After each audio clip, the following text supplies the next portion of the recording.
Boxing Voice here with San Antonio's WBA Featherweight Fedelatin Champion Javier Pitbull Rodriguez. Local favorite, man. You know, it's been about a month. August 12th is when you won the belt. You're coming back, you're staying loose. I just saw you do some hard rounds in sparring with Casey Ramos. He's got a big fight coming up. First off, what you been up to, man? How do you feel? I feel good, man. You know, we've been in the gym, staying busy, you know, staying working.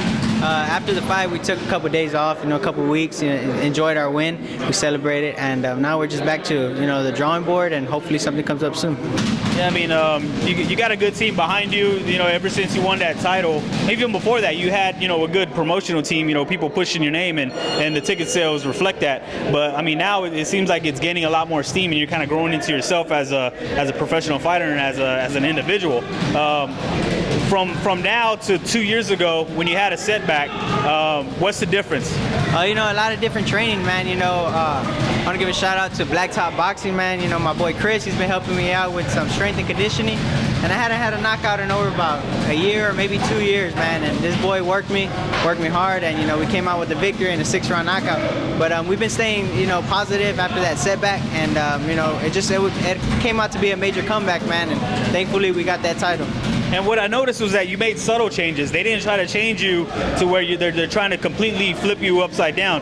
They did the small things, and we noticed that the body work has really been taking its toll on your opponents, and you've been getting them out of there and setting them up with that body work. So is that the key, is the body work and, you know, learning how to dig your hips and get all that momentum and leverage into your power? Yeah, man, that's definitely the key, man. You know, we're working in the gym with Carlos, and he's teaching me how to twerk my foot, twerk my body and my hips all into the punch, and exactly that's how the fight August 12th ended, with the body shot, man. He touched him to the top, ended to the body, and throughout the camp, that's what we worked on, with body shots, because we knew those Nicaragua guys were, you know, hard to the head, but you know, to the body they were kind of soft. Yeah, I mean, I remember seeing you go pro as a young man, and you know, it's been a couple years, and now you seem to be maturing, growing into a person. So, I mean, looking back at this career, I mean, what's it like as a young man going pro in his teens to now, and you know, looking back, like, what can you say about that? Man, it seems like it was just yesterday that I turned pro. You know, I was 17 years old. Now I'm 22. You know, I was a junior in high school, being a professional athlete, and it was a big step for me to take. And we grew into it as a professional fighter and as a person as well. You know, staying humble, staying positive, and staying strong, and trying to help out whoever we can, and just be straight, man.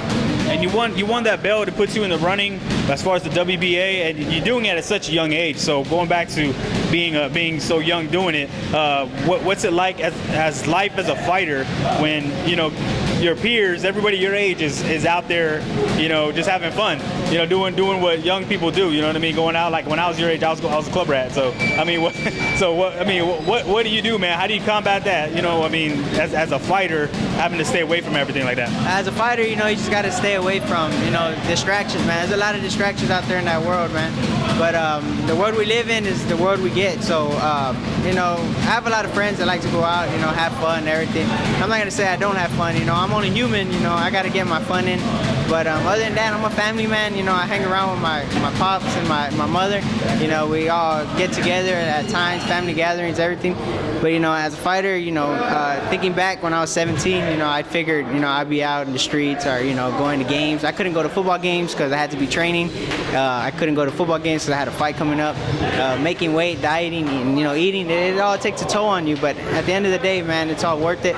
And you know, just how we got this title, I thank God, man. Yeah, see, that's the sacrifices people don't really see. As you know, it's harder when you're younger to fight that temptation. But moving on to what's going on right now, the whole dynamic has changed because now you do got that Fedelatin strap around your waist, and that puts you in the runnings and in the rankings. So as far as your team and the talks, what has changed, and what can you tell us about what you got coming up?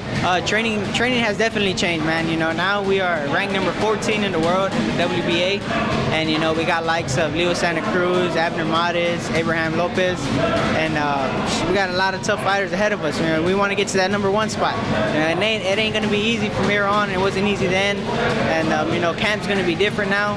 We're gonna start camp a little bit earlier, start our diets earlier, just keep working even harder, and stay positive, man. Hopefully everything comes out good. We're looking for hopefully February 4th. You know, we defend the title here in our hometown, and hopefully a fight before the year ends, just to get a tune-up fight and get ready for that fight. Yeah, big market. You know, San Antonio always is drawn well as far as Texas cities. But I mean, what would that be like for you to defend your title here at home? You know, and your first title defense. Yeah, I think it'll be good, man. I mean, I think it'll be like a big opening for San Antonio, man. San Antonio has a lot of local fighters that are a lot of local talent, man, and you know that's not being showcased out there to the world. And hopefully with this, we could bring in San Antonio talent on my undercard and. You know, show it out to the world, to the public, and keep it going, and have San Antonio boxing grow as one. All right, cool. I mean, you seem to be one of the fighters that's leading the pack as far as that movement, but just keeping up on you, keeping track, seeing you working out, wondering when your next fight is. So just kind of tuning in with you, just to kind of give everybody an update what's going on with you. So appreciate the time, and anything else that we might have left out that you might want to address to anybody wondering what you've been up to. No, man, we're staying busy, we're staying training, we're staying positive, and look out for the end of the year, hopefully a tune-up fight, and come next year, we got a big bang coming, man. Thank you. All right, cool. Appreciate the time. Definitely being in camp, catching up with what you're doing from week to week. But good luck. All right, Rod, signing out.